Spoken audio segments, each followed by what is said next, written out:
At Beacon, we keep our promise. Renwick and Thompson and Subway. We plan for every major life event, from birthday parties to baptisms, and celebrating a life well lived deserves the same thoughtful planning. Beacon's Rest Easy plan is designed to give your loved ones the comfort of knowing that they can do just that. With no underwriting and cover for up to 6 family members that includes certain injuries, this plan can be yours for as little as 75 cents per day. Call us at Beacon or log on to beacon.co.tt for more info today. It's the season for sorrel, a sweet drink sorrel. It's the season for sorrel, a sweet drink sorrel. Your favorite flavored soft drink now comes in a limited edition sorrel flavor. Enjoy a cool sorrel sweet drink this Christmas. Available in 591 ml packet sizes. Sweet drink, we drink. It's the season for sorrel, a sweet drink sorrel. Proudly produced in Grenada by the Grenada Bottling Company Limited. Partner is the laundry detergent that gets the job done. This multi-purpose brand is designed with you in mind, catering to all your needs. The soap bar and liquid detergent was created and added to S. Kumar's line of products. This addition guarantees to be mild on the skin, allowing the bar soap to be used as a beauty bar and ideal for hand washing. The liquid soap with added softener leaves your clothes with a bright clean while removing all odor, dirt, and grease. The liquid soap is ideal for your appliances, ensuring great performance. For luxurious laundry detergent, choose a partner. 2 times 2 is 4. 2 times 3 is 6. Education multiplies their chances and places the world of opportunity in their hands. No matter where they are in the world, make sure they're prepared for their journey back to school with Western Union. School fees, books, room and board, whatever the reason. Knowledge, independence, opportunity. Western Union, moving money for better.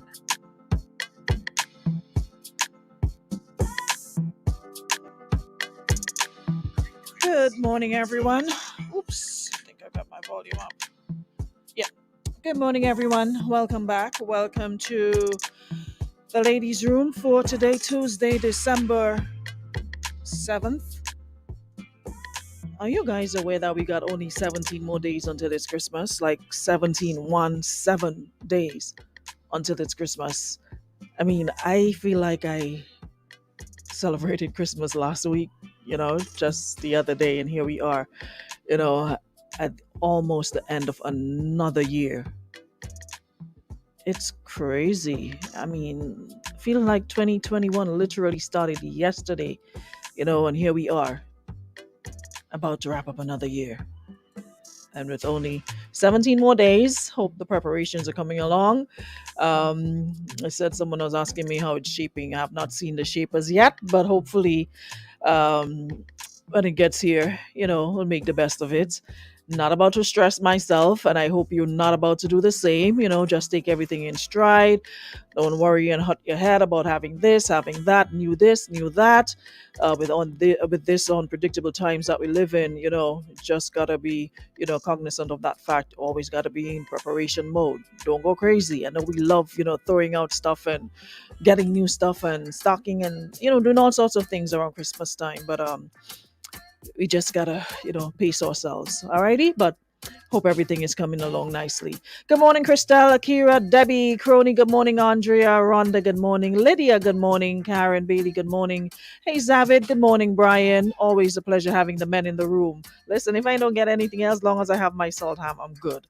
Shout outs to the folks out there in Toronto, other parts of the U.S., United Kingdom. Yeah, just trying to send some warmth your way this morning. Well, tell you what, we've got a very interesting conversation that we want to have this morning, and our guest will be speaking on the 16 days of activism, which is a violence against women. And here is definitely a safe place. We speak a lot about violence against women and all those things, empowering women and all of that. So it's a pleasure indeed to have my guest on to speak on what this 16 days of activism is all about. And it's a pleasure having the men in the room. I love when the men come in the room when we're having these sort of conversations. And I don't just want you guys to come and sit here, but I want you to also participate, share your thoughts, also give feedback. and invite your brothers, your friends, to come on in and to be part of the conversation. Good morning, Akeem. Good morning, Chemo. Yeah, the men are coming into the room. Good morning, Debbie. Nobody cares about your 6 days before your birthday.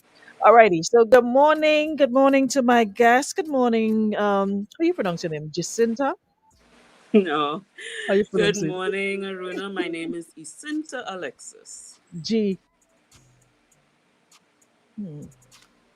I thought for a minute when I saw it, and I got the information, I thought, it was there was a typo, and I nearly put JA No. on the on the thing, and I'm like, you know what? Let me just leave it alone. Maybe that's what it is. Nevertheless, Hi. it's a pleasure to have you here. How are you? Well, first I want to say thank you for having a member of the Ministry of Social Development team on board.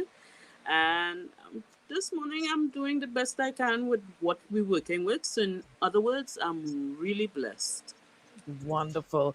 And I know it's been a trying time for all, especially, with all the COVID regulations and, people locked up. There's been, quite a number of incidences of violence against women. Because there's a lot of things I've been hearing, in the background, and not only here, but as a matter of fact, was listening to a program in Trinidad, and they were saying, the lockdown really highlighted, the amount of things women go through, abusive situations and relationships that they're in, and being confined to the house for the past couple months with their partners. A lot of them have been, going through a lot regarding violence. So I'm happy to have this conversation with you this morning, and speak on the 16 days of activism, because it can't be a one-off thing, can't be a one-off conversation we have every time. It has to be continuous, to get the message across. So I'm really happy to have you in our company this morning. So guys on the live, please share, and like I said, please participate. Good morning, Delroy.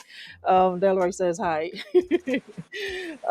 So tell us a bit about what you do before we get into it, your role at the ministry.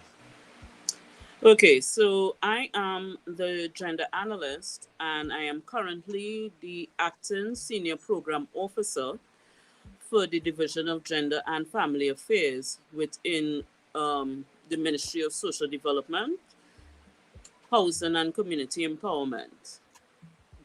Yes. No, Somebody we do just had someone entering the room, so hence okay. they looked to the side. Great. All right. So before we get into the 16 days of activism, I want to start off with the current state of affairs in Grenada regarding violence against women and girls. Where are we now? Okay, so you may be aware we would have had the trust fund project back in 2013, 14, 15. It would have wrapped up in 2016. It was a UN Women funded project. Under that project, the purpose of that project was to eradicate violence against women and as a result of gender-based violence. So what we saw with that dedicated program of work to addressing the issues, because gender-based violence has been an issue that Grenada has been experiencing for a number of years. But now we have put structures in place to afford that kind of measured interventions aimed at eradicating that. But it's more than the physical act we need to work on eradicating. We also need to address the social norms which allows for this to remain a pervasive issues. Mhm. Um, Culture, socialization has contributed a lot to what we are experiencing. What we believe, what we see as the roles of men, the roles of women, and how that unequal layout of what the roles are has continued to contribute to undermining the inroads that we would have made towards eradication of. So, with the knowledge that we cannot end there, we have started something that is very important. A few years back, I believe it was in 2016, we were named as, or in the highest category of child sexual abuse or and sexual violence. We cannot continue. Those are not things to Or a be small proud island.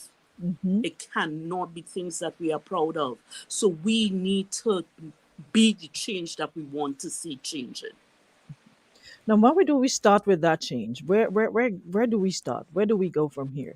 We've identified the problem. We know that it's there. We've seen it. Where do we go from here?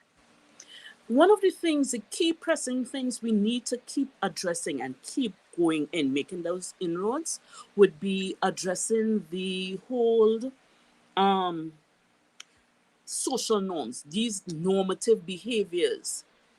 We need to address that from a public standpoint. We cannot continue to subscribe to that is a man and woman business, or um, this only happens among a certain socioeconomic class. We cannot continue to subscribe to that. We cannot continue to subscribe to the point of view that violence in any form is acceptable. The only violence that we acknowledge as unacceptable would be the physical one. But we have to acknowledge that violence in any form is unacceptable. Stop the victim blaming. And the only way we could get there is to continue the deepening that sensitization, deepening the routes for us to engage in reflections as individuals, for us to recognize that we are all duty bearers, not the state only. We are all duty bearers. We are all involved. When we see we know issues are happening, we need to get involved. We cannot take the bystander effect. Well, that is not my business. It's all our business. We And all have to be especially involved. in situations where it's family, like you know your brother or cousin or uncle or aunt or somebody is a victim of abuse, and you sit and you see nothing, or the person might come to you and asking for help or asking for advice as to how to either one deal with the situation or get out of the situation, and you would say, I can't handle that now, I can't deal with that now, I have my problems for myself, or there's man and woman thing, I'll make that up, you know and that's it. Nobody takes it upon themselves to say, you know what, all right, let me talk to my friend, let me talk to my brethren, let me talk to my brother, let's get some help for him, let's take this seriously. It seems that you hear that cry, and you hear an outcry when it's either the person is hospitalized or they're lying in the morgue. That's when we realize, okay, this is serious. But it takes just one blow to get you to either one of those places. So if somebody's coming to you seeking help, or if you know of a situation, why chill and sit back and say, y'all need to deal with it? I Because agree, there's Aruna. almost we know, especially when you live in the communities, you hear the shouts, you hear the screams, you know what's going on. But Yes. then apart from that, what about the persons themselves, who are the women who are in the same situation? And time again, I've heard folks say, well, we've reached out, we tried to help, and she goes back into the same situation. How do we get those behaviors? Because there's a lot of learned behaviors that we have to unlearn, and thinking, what, this is a safe place, this is what I know, this is my man, as a father of my children, I have nowhere else to go. So when you take a couple strides forward thinking you've solved the problem, she goes back into the situation. How do we fix it? We have to continue drilling away, drilling away, drilling away. It is not a one off. And if we pull you out, matter of fact, the persons, like everything else in this world, if you are ready to make the change and you have the supportive environment, and when I say you are ready, not just giving lip service, I am ready to get out. You have that support. I'm articulating. I am ready to. I'm fed up with this. I'm ready to move to the next level. But you also need to have the accompanying supportive environment, and you have to continue building on that individual. That's all part of the case management. We have to continue working with them for them to get to that level of empowerment, so they will move from the stage of being victim to becoming survivors. But it has to be within an enabling environment to facilitate that transition from this point to that point. And that's where all the partners are involved. And when I say partners, not just the state partners, but we're also looking at um, the communities, how the community would play that role in facilitating that transition. How does the church enable that process as well? Because if you're dealing with religious beliefs that says that your husband, you cannot leave your husband, you have to stick it out through tin and tin, Regardless and of you're a what's going on. strong believer, that does not bode for an enabling environment. So we turn to God and we ask God to guide our steps and help us through this process. And God will take us through the process with the necessary players involved to facilitate the kind of transition that we want. Because what we want is not persons returning to The situation. a situation like that, ideally. But we cannot force them. What we can do is create the opportunities for them to develop and get that will that says, you know what, I am never returning to that situation. Someone is asking about legislation. Legislation, significant laws protecting our most vulnerable. Um, they're asking what laws do we have to protect them? The laws need to change. Someone says people make reports all the time, nothing much happens. Can you speak on that? Okay, so we have in terms of legislation to protect our vulnerable, we have our Domestic Violence Act of 2012. We have the Protection Act, Child Protection and Adoption Act. Yes, the Child Protection and Adoption Act, which was amended. We have our Juvenile Justice Act.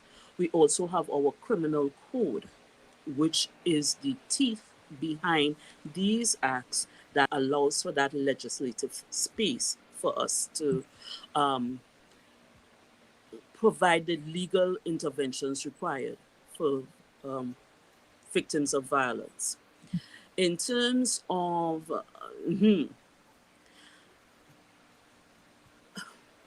the second part of the question, these are all enacted and they are all acted upon to the greater degree. We have the Sexual Violence Unit, that is Royal Grenada Police Force. We have our Gender-Based Violence Unit, which is within the ministry. We are working on developing other accompanying acts that would give that kind of strength, that robustness required to provide that legal intervention going forward for victims of violence. Because the thing is, and I always say, in Grenada, there's almost a law for everything. If you were to check the books and check there's an act for almost everything. But what seems to be our problem is implementation. There's something for every. If you stump your toe, there's probably a law against something. There are acts and all sorts of things to protect, but it seems to me implementation seems to be the major problem. Because to me, if a woman were to report, hey, I'm being abused, and you go to the police, make the report, um to me, you shouldn't be able to change your mind. I don't want to press charges against this person anymore, or I don't want to do this anymore. If something as serious as violence, because like I said, it could result in you being hospitalized, losing a limb, or lying in the morgue somewhere or in the cemetery. To me, these are serious violations. So um, the laws are there, the acts are there, but are the legislators or the persons responsible for implementing them? Is it hard on fast, or is it a case of you know we just deal with it as it comes? So we would have looked at the various gaps within our legislation, and we will continue to look at it so we can strengthen it. But one of the things I do not want us to lose sight of is the human rights of the victims. They Mhm. still have the right, reserve the right to say, I do not want to proceed. But we do know that in terms of gender-based violence, domestic violence, it is an indictable offense. Mhm. I do know that, but we still have to remember that we have to protect the human rights of the victims as well. They still have the right to say, you know what, I don't consent in this going forward any further. We don't know what is going on with them psychologically. We would need to get them at that point, build them their capacity so they can now become their act in their best interests, as opposed to continuing to live under circumstances that are less than favorable. Gotcha. Can you speak to us on some of the work being done by the ministry and the Spotlight Initiative to solve current problem? All right, so under the Spotlight Initiative, we have 6 pillars that are addressing different components. The whole point of the Spotlight Initiative is to look at the mechanisms, strengthen the necessary mechanisms to address gender-based violence and the eradication of same from different standpoints. So in terms of the Pillar 3 speaks to the prevention of behaviors and social norms that contribute to gender-based violence, right? We look at Pillar 4. Pillar 4 speaks to building the mechanisms for among the partners, the implementing partners, for having stronger mechanisms to address the interventions for gender-based violence. Pillar 2, which also resides with us in the ministry, is looking at the training and the legislation required to build the capacities of the persons who are addressing gender-based violence within our society, and not just gender-based violence not just ministerial components, but also the key stakeholders involved in the process of addressing gender-based violence. Apart from those areas, you have, all right, take for instance, parenting is heavily involved, because a lot of the social issues that we are presented with in terms of social issues in Grenada has had a link to, not the causation of, but linked to parenting. You will always hear parenting coming up. Parenting is working hand in hand. The National Parenting Program is working hand in hand with Spotlight to initiate a lot of, to execute initiatives that would bring to the foresight that connectivity between parenting and violence in society, good parenting and stronger societies as we move forward. Some of the initiatives include having campaigns, social media campaigns, as well as actual physical campaign, which we will be speaking about shortly, where they will be looking at launching the Spotlight Initiative mobile campaign, which is public sensitization on the go, which is happening on Friday, the 10th of December. And it involves a community drive through key communities, some identified hot communities, and interacting with persons within that community from different areas of concerns that we would experience in the ministry here, as That's well when as Friday. Friday, you said. this is Friday, the 10th of Okay. December. This is Friday coming here. And where would it be? And it's a drive-through. So we begin in St. George's at the Ministerial Complex, and we make our way through to St. David's, onward to St. Andrew, onward to St. Patrick, come back down to St. Mark, and then St. John.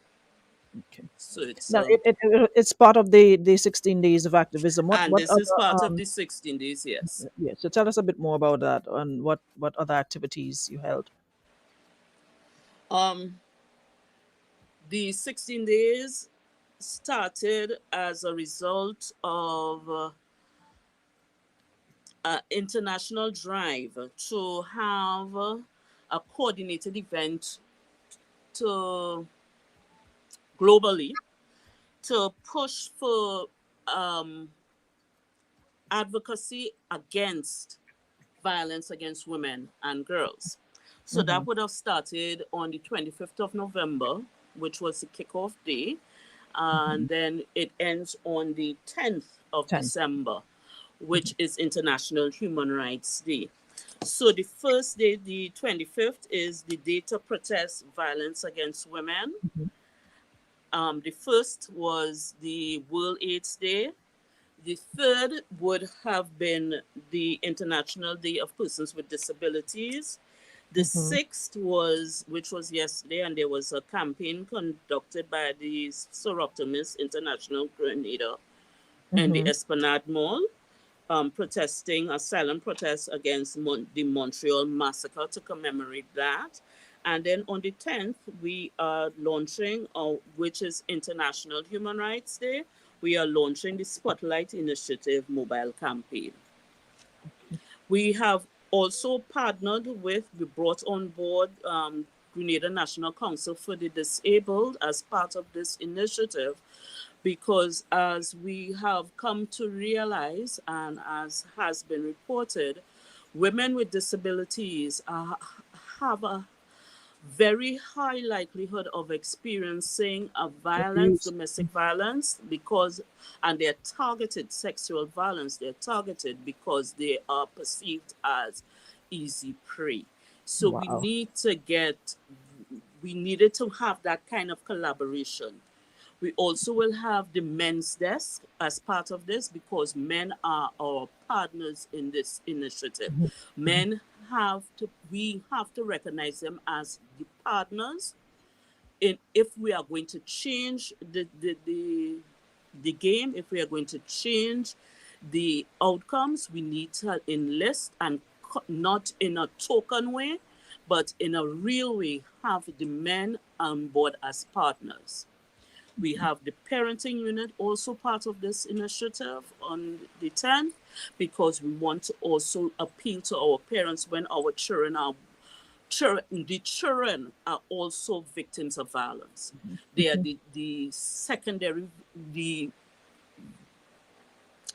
silent victims of Because a lot gender-based of times violence. folks seem to think that children, because they're not probably didn't receive that blow, or they're not being abused physically, or that they're not affected, but they are. They And are very much indeed. who are who come from homes, they will tell you that they silently, there's a lot that mentally they were affected mentally by this. And I've spoken to a lot of folks who have been part of homes where violence was prevalent, and they would say it really messed them, it really messed with their psyche for a long, long time, and they themselves had to get therapy and counseling and other things when they realize this is beyond me and I really need help. In terms of looking ahead, though, what more do you think needs to be done in the future? Well, the future, I always say the future is now. So, like now, to address the issue of violence against women and girls. The dialogue cannot end on the 10th of December. The sensitivity cannot end on the 10th of December and then begin anew on the 25th of November in 2022. The dialogue has to be ongoing. The dialogue has to be, you know, it must invade our normal dialogue. It mustn't be on occasions you trot it Yeah. out. It has to be part of our tour de force right through our existence. We no longer will allow people to stand by and say, that's not my business, that's not my problem. It is our problem. It is the collective problem. I'm seeing some really interesting comments here. Ari's asking, how easy is it for the victims to access these counseling sessions? Does it involve lengthy paperwork, etc.? And is there multiple locations or just one? Now, when you go through the reporting through the gender-based violence unit, Hmm. the part of your case management, they would refer their clients to where it needs to, where the services that they require. based Hmm. on the client's consent. So that is part of the process in terms of case management within the ministry, so that when you come into gender-based violence unit, you get your report going, they do the necessary due diligence. Part of the referral pathways that is included in terms of services, additional services required, would be the psychological support required, and they would be referred to, and they will receive counseling based on what the counselors would have identified for the period of time to move them from where they are at that stage of vulnerability to where they get to the point of being sufficiently independent. There's another question though. In terms of, we asking folks to get involved, to not remain silent. Now, if someone were to report an incident, or they know of a situation where someone is being abused, when they make that report, is it acted upon? Someone is saying, when you see or hear persons in a relationship and they're being abused physically or verbally, can you report the matter, or have someone intervene to speak to the victim so they can get out and speak to the abuser to seek help? Oh yes, we have had our gender-based violence unit have had um, cases reported to them, third-party reports that they Mhm. would now report to them, and once they get the relevant statistical demographic data information, sorry, they would now pursue the investigation. They would now step in and do what they need to do to get the client's best interests at heart. Okay. And another question here is, someone's asking, what avenues are available for life after abuse? Because victims are often left with crippling anxiety, depression, PTSD, etc. So, what's a safe place they can go to when these memories haunt them or they have a breakdown? And the person is saying, "Don't tell them, Mongi." Is there who can they speak to? Well, I would. I'm in the Ministry of Social Development, so the first place I would tout would be to come into the ministry, and we can now work with the psychosocial unit, and they can provide you with the necessary support from within. And if we need to draw on other resources, we can also have other resources that we can draw on to provide the kind of support, psychosocial support required. Okay, Dex. Well, it's almost out of time, but is there anything else you want to add before we go in terms of information, and of course a reminder about Friday the 10th? On Friday the 10th, well, look out for our bus. You wouldn't be able to miss it. It's really attractive, Mhm. physically, aesthetically attractive. Look out for our bus. If you have a concern, flag us down. We stop, share some information with you, provide the kind of resources we need to help you with to move to that next level, which is what we want at the end of the day. And in terms of contact information, etc., can you provide any for persons listening? 440-2269. That's the ministry's number. We also have Facebook page for the Ministry of Social Development, but also the parenting unit has a Facebook page as well, which I don't have the details with me right now, but we could always share it with you in the future. Alrighty. Yes. Just share the number again one more time. 440-2269. That's the landline, and the mobile is 416-6167. Alrighty. Okay, dokes. Well, thank you so very much for coming on. You guys usually very hard to get a hold of, but I hope we can make it a regular interaction, because, like you said, it can't be a one-off. It has to be continuous. We need to have the conversation over and over and over again until gets into people's head that this isn't okay. This isn't something to sweep under the carpet or the rug. This is not okay. So we need to continuously have the conversation. It can't be only when, International Women's Day or something that's worthy of recognition, or we hear of an incident involving violence, then we're all up in arms again, and then after 2 days we move on to something else, and then until it happens again, then we move on as we usually do. So I really hope we can have, the conversation, because there are a lot of information people aren't aware of or need regarding these things. So I am deeply appreciative this morning. Thanks so much, and looking forward to having you back again, or anyone from the ministry for that matter. Thank you so much for having us on board. You are so Do welcome. enjoy the rest of your day. Have a good one too. Thank you. Okay. Bye-bye. Alrighty. Bye.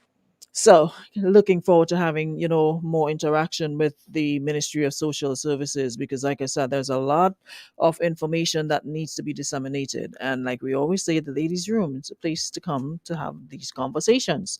We can't just wait every time until something happens to have the conversation, because that's when it seems like, what, people don't really care. We're just talking about it because that's what's making the wrongs on social media or out there. So let's talk about it now. But I really hope we can get to a place where this sort of conversations will happen on a regular basis. Like she said, be part of the everyday conversation. Nikki, thanks so much. Thanks so much. You're always resourceful. 440-2269 or 417-6197, the numbers to call if you need additional information. All right, 440-2269, 417-6167. So I'll catch you guys again tomorrow, God's will, when we'll be back for another one. Until then, thank you so much, everybody. And thank you so much to our partners, Eskimo Variety Store, Western Union, Beacon Insurance, and Sweet Drink Sorrel for keeping us company this morning. I'll see you guys tomorrow. Later.